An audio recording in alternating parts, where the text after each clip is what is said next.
Hi everyone, नमस्ते। मैं मनोज कुमार स्वागत करता हूं इस चैनल पर और आपके अपने इस क्लासरूम में। तो जैसा कि आप सब लोग को निफ्टी और बैंक निफ्टी का व्यू बता रहा हूं, तो निफ्टी और बैंक निफ्टी का व्यू बताने से पहले आपको बता देना चाहता हूं कि ये जो आज का जो मूव था, ये ऑलरेडी ऑलरेडी मैंने टेलीग्राम चैनल पर दिया हुआ था। आप देख सकते हो कि इस चैनल पर मैंने दिया हुआ था कि अगर प्राइस जो है ट्रेड कर रहा है 17,550 के ऊपर ट्रेड कर रहा है, तो 17,649 और 27 के प्राइस जो है बाउंस बैक करके जो है तकरीबन 261% तक जाएगा। और एग्जैक्ट प्राइस जो है मूव किया हुआ है। आज निफ्टी ने भी लो लगाया तकरीबन 17,600 के आसपास, 17,612 के आसपास का लो लगाया और वहां से एक बहुत बढ़िया बाउंस बैक मिला 150 पॉइंट के आसपास। सो एनीवे, अब आगे जो हुआ सो हुआ। अब हम आगे आपको एक चीज बताना चाहता हूं। अब देखोगे तो आज का जो फॉल था ना, बहुत वर्टिकल फॉल था। और ये भी जो फॉल था, ये भी वर्टिकल फॉल था। इन दोनों का जो अल्टरनेशन है वो बहुत बढ़िया, मतलब एक बेस्ट एग्जाम्पल है अल्टरनेशन का। इसके बावजूद भी इसका जो फॉल है और इसका जो फॉल है, इन दोनों ने परफेक्ट टाइम पीरियड का एग्जाम्पल लिया। मतलब इन दोनों ने सेम टाइम पीरियड लिया हुआ है। अगर क्या होता है कि अगर हम इसको 1 कंसीडर करते हैं, इसको 2 कंसीडर करते हैं, इसको 3 कंसीडर करते हैं, अगर हम इसको 4th कंसीडर करते हैं, तो ऑफकोर्स जो वेव फिफ्थ होगी वो यहाँ तक जाएगा।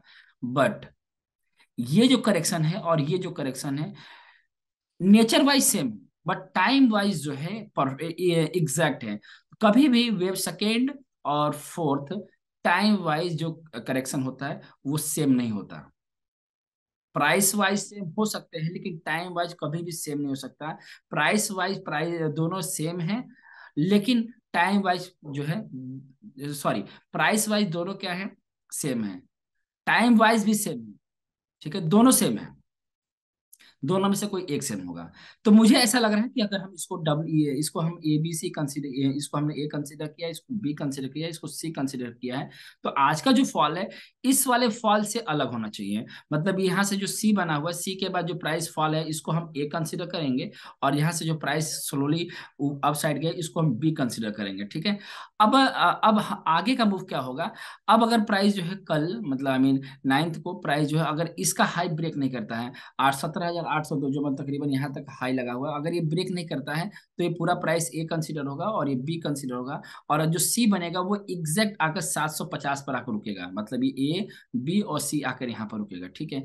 ये पहला क्राइटेरिया है। ये इस नेचर से क्राइटेरिया होगा कि ये जो प्राइस जो फॉल आया है, ये जो करेक्शन आया है, वो सी का होना चाहिए। ठीक है। ये तो रहा कि मतलब अगर फिर से मैं इसको रिपीट कर दे रहा हूँ, हम इसको ए कंसीडर करेंगे और प्राइस जो ऊपर जा रहा है इसको बी कंसीडर करेंगे, और यहाँ पर जो सी बनेगा वो तकरीबन आकर रुकेगा यहाँ पर एग्जैक्ट आकर रुकेगा 17,550 17,508 पर आकर रुकना चाहिए। ठीक है। करना क्या है, कैसे एक्शन लोगे। आपको अगर आपको प्राइस का जो मूव मिलता है वो तकरीबन 17,730 के आसपास ब्रेक होता है, या फिर 17,649 ब्रेक करता है, तो आप इसको शॉर्ट कर सकते हो। ये कंजर्वेटिव सेल है। अब अगर हम एग्रेसिव शॉर्ट की बात करें तो सामने से भी शॉर्ट किया जा सकता है। ठीक है। सामने से शॉर्ट कर किया जा सकता है, और आपका यही स्टॉप लॉस रहेगा। जो आपका जो हाई लगा हुआ है ये आपका स्टॉप लॉस रहेगा। ये तकरीबन है 17,800 के आसपास का हाई है, वो आप लगा सकते हो। ठीक है। ये कंडीशन होना चाहिए मॉर्निंग में। मतलब जब मॉर्निंग में अगर प्राइस जो है ब्रेक कर जाता है, मतलब 10:30 बजे के पहले पहले अगर प्राइस जो है कंटिन्यू फॉल में आता है, तो सी के नेचर में प्राइस आएगा। और अगर गैप के साथ प्राइस ओपन होता है, तो आपको क्या करना है कि आप यहाँ से ऐसे रिट्रेसमेंट डालोगे, और प्राइस जो 111% ब्रेक नहीं करता है, तो आप क्या करना है, कभी भी शॉर्ट कर सकते हो। ठीक है। अब देखो, अगर प्राइस ह्यूज गैप के साथ ओपन होता है तो प्राइस जो है यहीं पे चला जाएगा। प्राइस जो है कल यहाँ पर 100 पॉइंट के साथ यहाँ पर एग्जैक्ट आकर रुक जाएगा, यहाँ पर क्लस्टर बनेगा और यहाँ पर आकर रुक जाएगा। तो यहाँ भी आपको शॉर्ट करना है। ठीक है। आपको यहाँ भी शॉर्ट करना है। ठीक है। आपको यहाँ भी शॉर्ट, मतलब ये आपको यहाँ भी शॉर्ट कर सकते हो, और गैप के साथ प्राइस ओपन हुआ तो आपको यहाँ भी शॉर्ट करना है। मतलब ओवरऑल जो है क्राइटेरिया जो जोन बन रहा है वो सेल सेल का बनना है। आपको अगर आपको अपॉर्चुनिटी मिलता है 17,862 का, वह भी शॉर्ट करना है। ठीक है। आप यहाँ भी शॉर्ट कर सकते हो। ठीक है। तो शॉर्ट करोगे तो अब जो फाइनल टारगेट होगा वो तकरीबन यहीं पर रुकेगा 17,550 और 17,518 का लो लगेगा एबीसी के नेचर में, राइट। तो अब मान लो कि गैप के साथ प्राइस ओपन होता है, तो इसको क्या कंसीडर करोगे, इसको ए कंसीडर करोगे, इसको बी कंसीडर करना है, इसको सी। तो ये अपना हो जाएगा डब्ल्यू और ये हो जाएगा एक्स, और देन ये बनेगा वाई। तो अल्टीमेट दोनों कंडीशन में अगर हम इसको ए बी सी लेते हैं तो भी अपना फॉल आएगा, और अगर हम इसको डब्ल्यू एक्स वाई कंसीडर करें तो भी हमारे यहाँ से सेल आएगा। ठीक है। तो मैं उम्मीद करता हूँ कि आप इसको सेल साइड में लेकर चलेंगे। ठीक है। है। तो आप ध्यान में रखिएगा। अब जो हमने जो कल आपको यहाँ पर सपोर्ट दिया था, यहाँ से बाई बाई बनेगा, तो बाई होकर यहाँ प्राइस ऊपर जा चुका है। अब आपको सेल करना है इन दोनों के रेस पर, ठीक है। अब बैंक निफ्टी की बात करते हैं, तो बैंक निफ्टी में देख लेते हैं।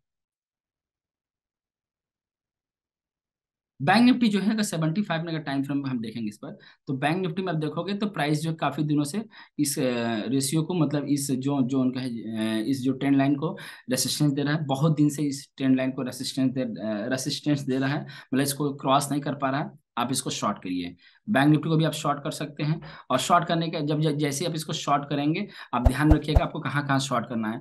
आपको अभी जो करंट का जो रेट है वो 41,573, मतलब 41,573 है। और अगर मैक्सिमम रेट मिलता है 741,718, वहां तक शॉर्ट करना है। और आपको स्टॉप लॉस रखना है ये 42,015.65 का स्टॉप लॉस है। अगर इसके ऊपर क्लोजिंग आना शुरू करे, एग्जिट करिए, ठीक है। और नहीं, अगर स्टॉप लॉस ट्रिगर नहीं होता है, तो अपना तो फाइनल टारगेट यही है, ठीक है। अगर इंट्राडे की हम बात करते हैं, तो इंट्राडे में कम से कम प्राइस जो है 61.8% तो आना चाहिए, मतलब 40,408 का लो लगना चाहिए, ठीक है। तो निफ्टी बैंक निफ्टी में जो व्यू है सेल साइड का है। आप दोनों चाहे दोनों चीज को सेल साइड के साथ चल सकते हैं। स्टॉप लॉस लगाना है, अगर स्टॉप लॉस ट्रिगर हो जाता है आराम से निकलिए।